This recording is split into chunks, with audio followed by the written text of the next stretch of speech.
at the end of the day, really at our core is the purpose of plant therapy is to impact as many lives as possible. And so whether that is through charitable giving or just, being good people and having employees impact and doing things. And so that's really what that is if we can get someone else to help someone else, we've fulfilled our purpose.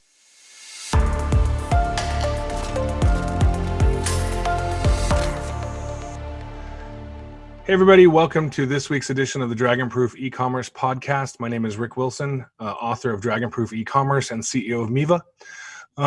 And I am here to talk to you about an essential product. What is an essential product and how does that fit into this time of COVID-19? While many brands are at a loss for how to read the room during the pandemic, I want to talk about businesses that are doing an outstanding job of communicating with their audience right now and using the DNA of their brand as a platform to support the community and people in need. So with that, I'd like to introduce Paul Stanger from Plant Therapy. Paul, welcome. Thank you. It's good. I've never done one of these, so it'll be interesting. Yeah, it'll be fun. Just pretend like we're talking like we do anytime we talk. So why don't you tell people who you are and what your company is, and then I'll get into some questions I have for you. Yeah, so I'm Paul Stanger, Executive Vice President of Plant Therapy. We're a natural health brand, mostly focused right now in the aromatherapy market, so essential oils and products that contain essential oils and natural scents, basically. So, an essential business, essential products are front and center right now. Would you consider essential oils an essential product? What does that mean, and what does essential mean today in this context? Yeah, I don't have the answer on what an essential business is, because that I don't think anyone has the answer of. But for us, we do consider, a lot of people don't understand that essential oils are plant extracts. They're used in household cleaners. They're used in scents, so they go into a lot of different products. We sell bulk, so as well as our ready-to-use consumer products. And so, yeah, we consider ourselves essential. We have hand sanitizer now that we've ramped up for this to help out and things like that. So yes, we consider ourselves essential. We have closed our retail stores. That makes sense. We've recently opened them back up for curbside pickup, but yeah, for the most part, we've closed those down. How many retail stores do you guys have? We have 3 right now. All up in Idaho? Yes. Yeah, okay.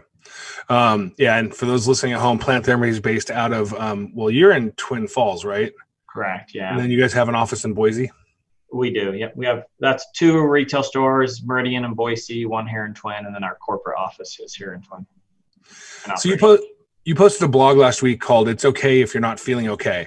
As far as I'm concerned, it's a great example of speaking with humanity that goes way beyond selling. The subject is really self-care.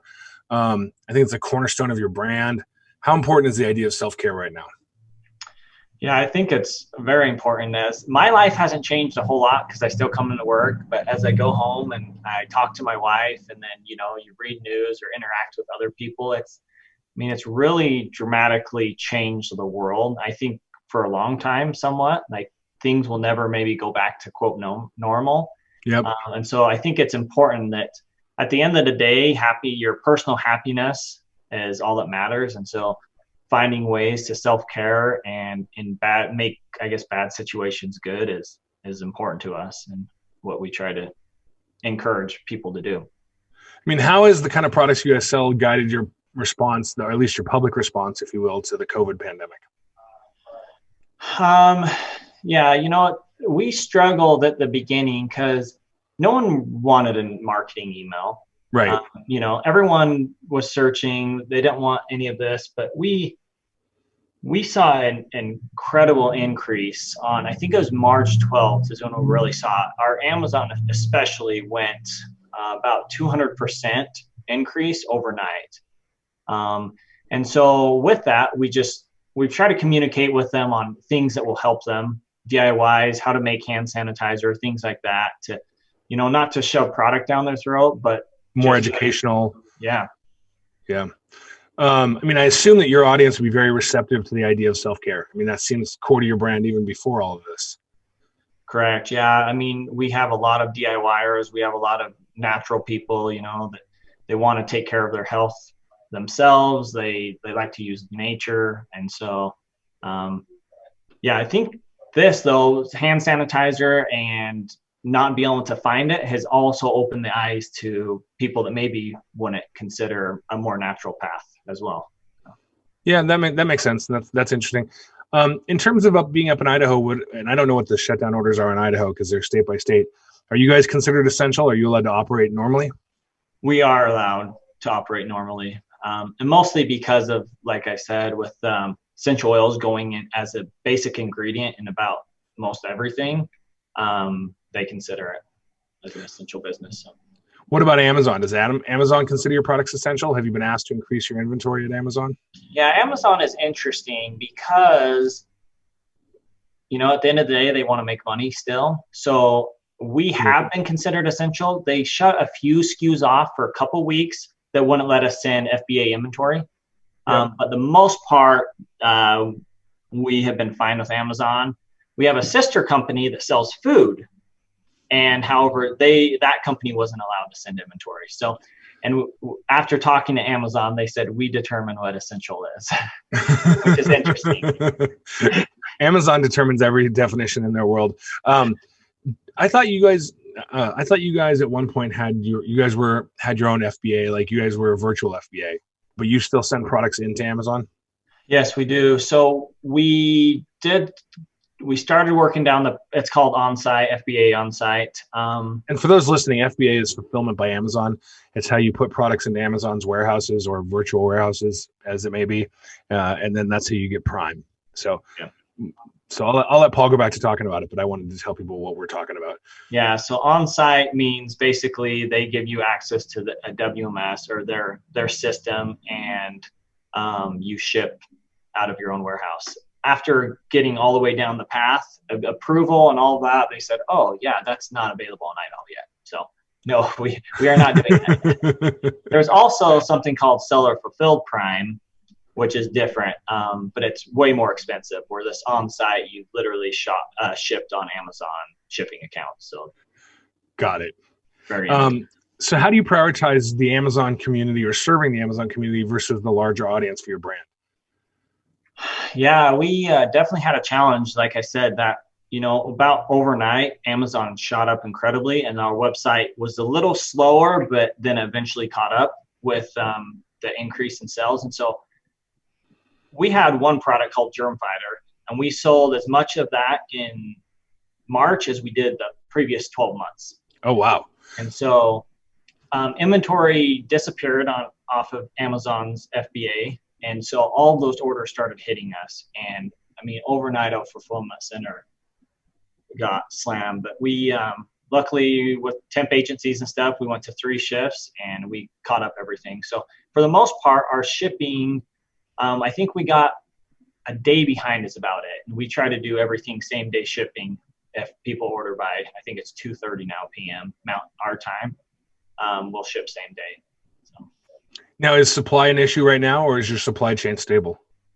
No, I think supply is an issue, and it will be for a while. Like, you can't buy plastic bottles from 2 ounce to almost a gallon, or just have disappeared. Like, everyone's bought everything for hand sanitizer. So that has caused a huge issue. Luckily, we have good inventory. And then most essential oils come out of foreign countries, and like India, like maybe 40% of oils come out of India, and their borders are completely closed. So you can't get a shipping container out of India right now. No. And so that has really dried up the domestic or the U.S., we call them fragrance houses that will, stock product. They're getting, for essential oil wise, it's drying up for some products. Yeah. Well, hopefully that untangles itself. Were you guys able to institute the 6-foot social distancing rules at the warehouse? Like, how did you handle having to ship all those products while being in what's usually a fairly confined space? Yeah, it was a challenge. So, our whole operations is basically one area. I mean, our production facility, because we're a GMP, it's bordered off, but you can still access back and forth. And so what we had to do is completely shut that down. We had to separate those buildings or separate those areas. We made our laboratory a break room. And then we went to 3 shifts. So we were working 24 hours, 7 days a week to limit that. We wanted smaller groups, and we wanted it so if one group did have, if someone was, caught COVID-19, we didn't have to shut down our whole facility. So, yep. Back to Amazon for a second. There's no real way to address customers directly with content through them. How do you reach out to that community during this time? Yeah, the biggest thing we do is we can collect as much data as we can. Every order you get some data.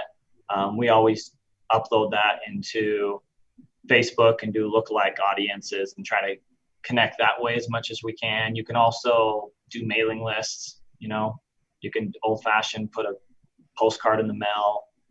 And then last is we've really started to promote products within products. So for example, if we're selling lavender, we put a promotion, an Amazon promotion code for maybe a new product line in there. Yep. So as people looking for lavender would get a discount for our body butter or something like that. So it's challenging, but you be creative and try not to break Amazon's rules. Not to piss off the dragon. Yeah. So, it sounds like you guys are still doing, are you doing the same advertising as before? Like, how is your advertising shift, or what are you doing for advertising these days? A little bit of everything. Our paid search budget went up incredibly during this time just because it was performing so well.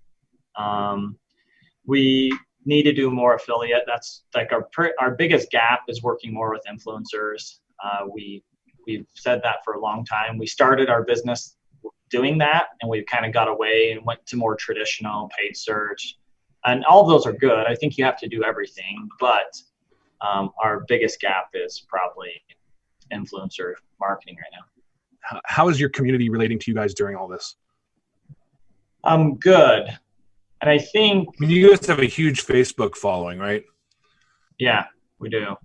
Social in general, we have, and they're very, very active. We have our branded pages, but then we have non-branded pages where customers have gone and created pages based on, like, for example, our subscription oil of the month. I think that's a group that started. We have no control of it. I think it's up to 10,000 people, and it's purely based on one of our subscriptions. So you just stay positive. We're trying to give them things to keep them busy, their kids busy. And I think just engaging that way gives them something to connect with. People are looking to connect. And so if you can connect with them some way, you're selling. Yeah. That was kind of where I was heading, which is we've all seen the horrible emails that are coming out during this crisis.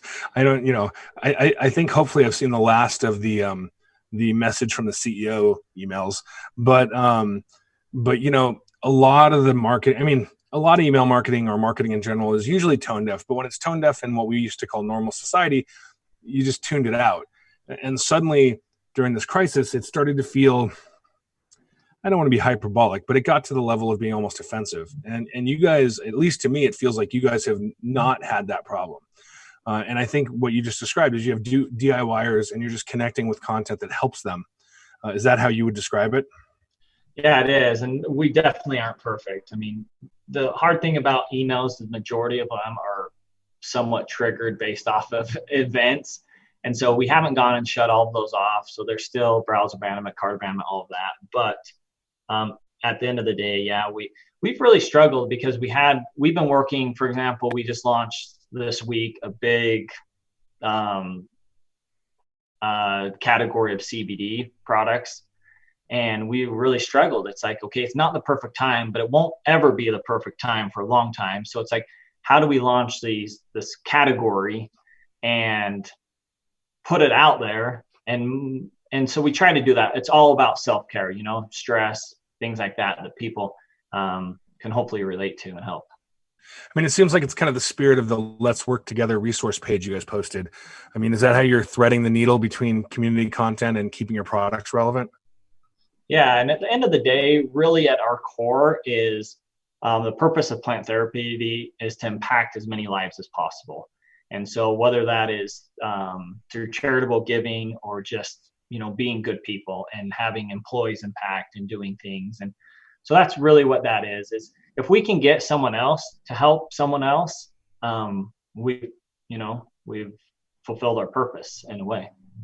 We'll talk about the charitable giving in a second, but how do you recommend other sellers who aren't plant therapy?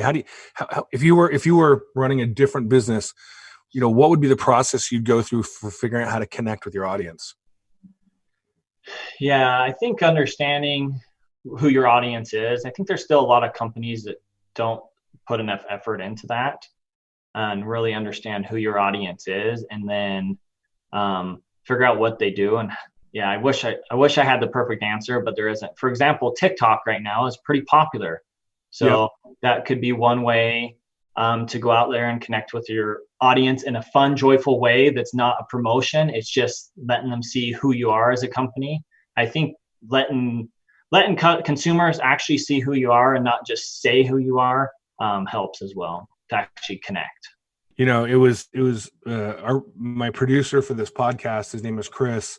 It was his idea to start to lean in and start doing podcasts during the crisis.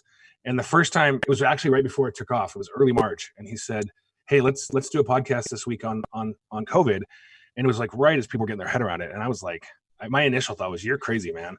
And then and it worked. And then we've actually now doing one every week, and I think it's had a lot of that. I mean, it's I'm not here talking about what Miva does. The only time I mention Miva, except for just now, is in the opening of the show. And I don't ever try to sell our product or even describe what we do for a living.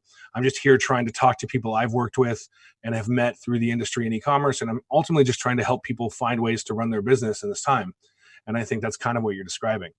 Let's talk about the charitable giving, though. You guys have done a ton of it, including care packages for healthcare workers, 1,000 lunches for kids, $25,000 worth of gift cards to support local business. And that's all incredible. Why is that so important right now? I can start with the gift cards. We're a small community. I think we have 50,000 people in Twin Falls, so it's a pretty tight community. Right about that time is when schools closed, and a lot of kids and families, they rely on the school system for their meals and stuff. And so there's a lot of things. So on the gift card side, we just wanted to put money into the community. And for two, we gave those gift cards to employees. So each employee got about $200 worth of gift cards. And so for one, that was to help them and their families. And two, the people put a tremendous amount of energy and effort into staying caught up. So it's kind of a thank you to them, but also put money into the community and help local businesses. Because luckily, this has been good for us, but majority of businesses, it sucks right now. Yeah. Not a good time. So. And then what did you guys do for the healthcare workers? The healthcare workers, we just created little gift boxes with some product in them and setting them off. So, yeah, that's great. So tell me about the Africa Heartwood project. Yeah, so that is a nonprofit we team up with. And the majority of the reason we do that is it's 100%. So the founder of that, all the overhead comes out of his pay, his business. And so every dime that goes into it goes to the cause. So that's one reason we like it. And Chris, the owner. Is it someone based in Twin Falls? Someone you guys know? No. So okay. Yeah, it's actually Chris is the owner of Plant Therapy, his brother. Oh, okay. And he went to school for third world development. And that's his passion. Like him and his wife on their honeymoon went to Ghana. Oh, wow. To do service projects. So yeah, that's a fun project. I think last year we did 23 wells. We do a lot of cool things with them. The orphan support, there used to be a orphan home there. But they realized that they can help more people if they did it more like the, I just went blank. Like the, why am I going blank? It happens. It happens to all of us. So, I stand up and walk into another room and I forget why I'm walking in there. So, when kids, the nature of life, when kids go live with someone else. Oh, like foster parents? Foster. Yeah. So it's more like the foster care. So basically the money goes to help a family take care of a kid. So they're raised in more of a family situation versus an orphan home. I mean, obviously, if that's Chris's brother, and then I know Chris, it's the self-care ethos is kind of in the DNA of the family, and that comes into your brand. It's really amazing how you guys are expanding that out to both locally and globally. And for people listening, we'll include a link to the Africa Heartwood project in the podcast notes. Looking ahead, what's most important for your customers and community? Yeah, I think finding positive, I would say, and in this, it's hard when there's so much unknown. But at the end of the day, as life throws challenges, you have to figure out how to survive and enjoy it. So I would say the biggest thing for us is stay positive and go and just help as much as we can. As much as bad has come out of this, I've seen so much good. Like I've seen so many families reconnect and kids and communities. It's amazing how many times I go to my front door and there's a gift there, or someone has just drove by and left something, and just so much of that's going on. That at the end of the day, I think it's grounded a lot of people, and we all realize kind of what's important. And so as much as bad, I think there's been some good come out of all of this. Yeah, I've definitely seen that as well. So, I mean, I think you've already answered this question, but are you ultimately feeling optimistic? Yes, I think no one really knows. I mean, we can all pretend, but at the end of the day, I think things will get back to somewhat normal. I think mindsets will be changed for a while. I feel bad for the travel industry for quite some time. Entertainment, I don't know how long it's going to be until someone can go to a football game or a basketball game. But yeah, I mean, we'll figure it out. We have to. So. Yeah, I mean, humans are resilient. I mean, that's definitely why I'm optimistic. But I agree. There's a lot of change coming, and Scott from Scotty Vest. We had him on a couple weeks ago. And he has a double whammy. He sells travel clothing and outdoor clothing, and you're not going outdoors right now, and you're not traveling right now. So his business has been really impacted the other direction. But he's working hard to do his best. I want to thank you, Paul, for joining us today. If you're listening, please leave us a review on your podcast platform of choice and subscribe for more content. And until next week, we will see you then. Thanks, everybody. Thanks.